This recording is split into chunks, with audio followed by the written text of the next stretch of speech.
It's July 2020 and I'm late to give you guys an update on this season's Neofinetia falcata. So here we go. We're in full bloom right now in the middle of July. This is always peak season for us here. And this is a big old Amami island variety I'm holding right here. I'm always a bit embarrassed to show my collection because I never really keep up with the maintenance of repotting like I should, because I have a million other plants I have to deal with. But things somehow do well and survive. So I'll just go through, talk about some varieties, give you some tips and pointers. The first one will be, you can notice this plant has some yellow leaves on it. That is because I have not got to repotting it in a timely manner. It's probably a year overdue. What happens is you get acidic moss building up in the center, and as a result you'll get some yellow leaves. So when I repot these, I make sure I really clean up the core of the plant. That's where most of the old potting material and the dead roots will be building up. And then once it gets repotted, it'll shed those leaves off and everything will be nice and green. There's a lot of oddities in my collection here. There's some stuff that you don't see for sale very often. I would say this is one. In particular, you don't see a specimen this big of this variety. It's called Shakoryu. It's one of the contorted, twisted leaf types, so it has odd leaves and even odd flowers. They're also not shaped normally, and they're a bit contorted as well. But all of these smell just as lovely as the next, and they're fragrant 24/7, all day and all night, more intense at night. And I thought about it the other day, is there any other orchid in the world that's fragrant 24/7? And I only came up with one variety, and that's Stanhopea. But if anyone else knows of any other varieties, I'd be curious to hear, but that's only two genera I can think of. Here we have Shoujo. Shoujo and Shuteno are both similar flowers. They get magenta and white flowers.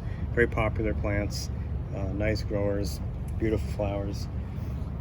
And you'll see we have a lot of different leaf varieties in here as well. You've got things like this, where you have the marginal variegation. Actually, this is more of a striped variegation. Marginal is when you have it just on the edges of the leaves, which I'll show you as well.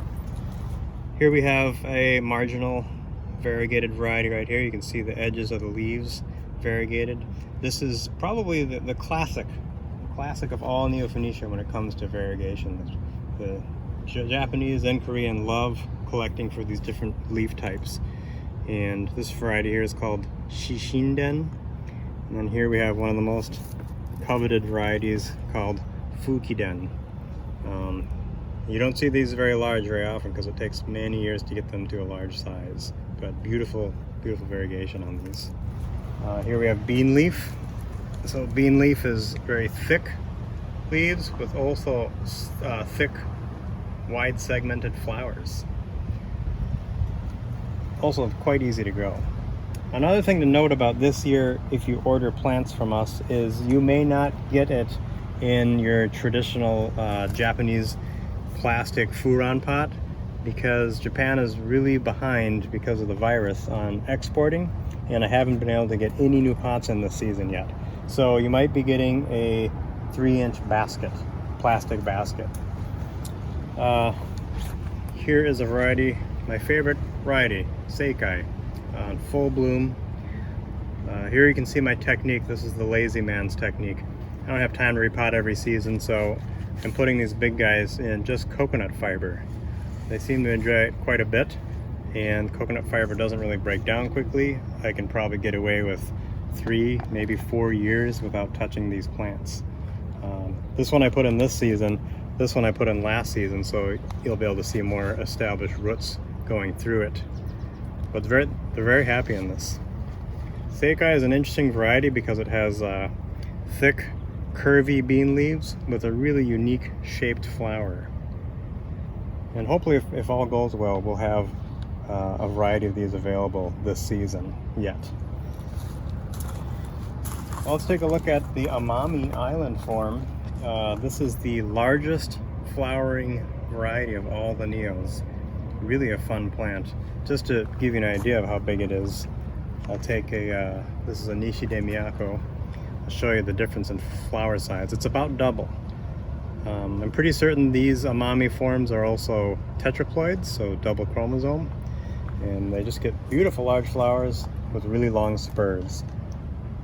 And they also can bloom late in the season, so even though we have some blooming now, I see these bloom all the way through September, which is fun.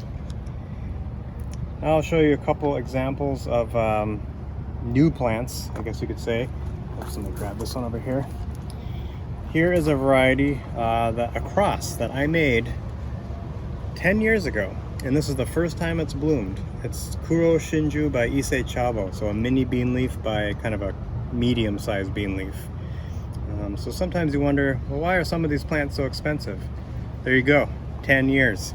I would say on average it will be 7 to 10 years to flower any Neofinetia cross you make within the species. Now here's an example of hybrid vigor. So I remade the hybrid Neostylus Luce Neri, which is falcata by Wrinkostylus celestis. I made this in 2016. So 4 years later, we were able to flower this. That shows the difference of speed from species to a hybrid. Now, just for genetics, this is Wrinkostylus celestis right here. Here's Neofinetia falcata. You cross the two together, and this is what you get. In this particular cross, I used one of the magenta and white Neofinetias, so that's actually coming through this hybrid here. Here's another hybrid, just take a quick look at. It's a cherry blossom. This is falcata by Ampullaceum. Well, this isn't the best example, it's almost done blooming, but you can see here, really nice flowers. It's a really good 50-50 combo between both parents. Now let's take a look at an alternative way to grow neos. They grow on almost anything. You've seen them growing in moss and coconut fiber.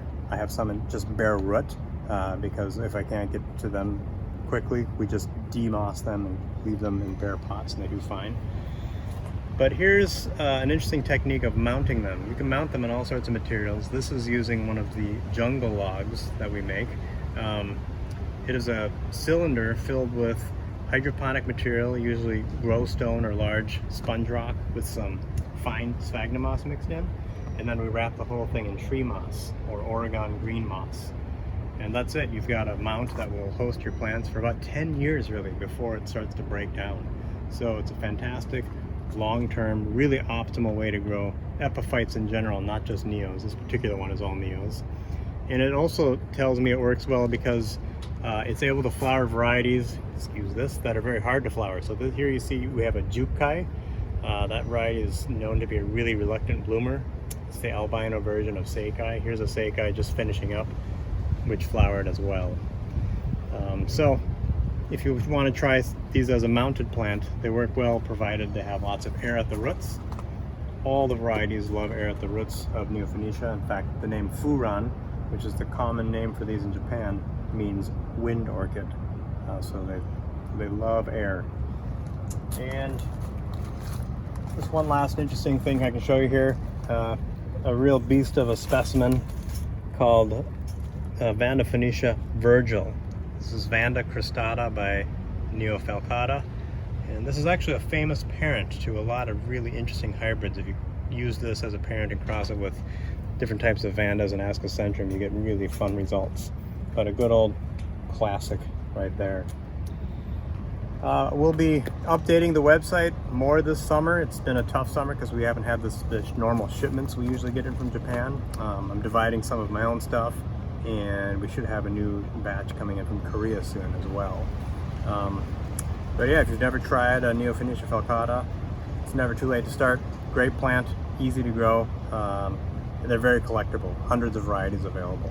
So there you go. Enjoy the rest of your summer season. Stay safe.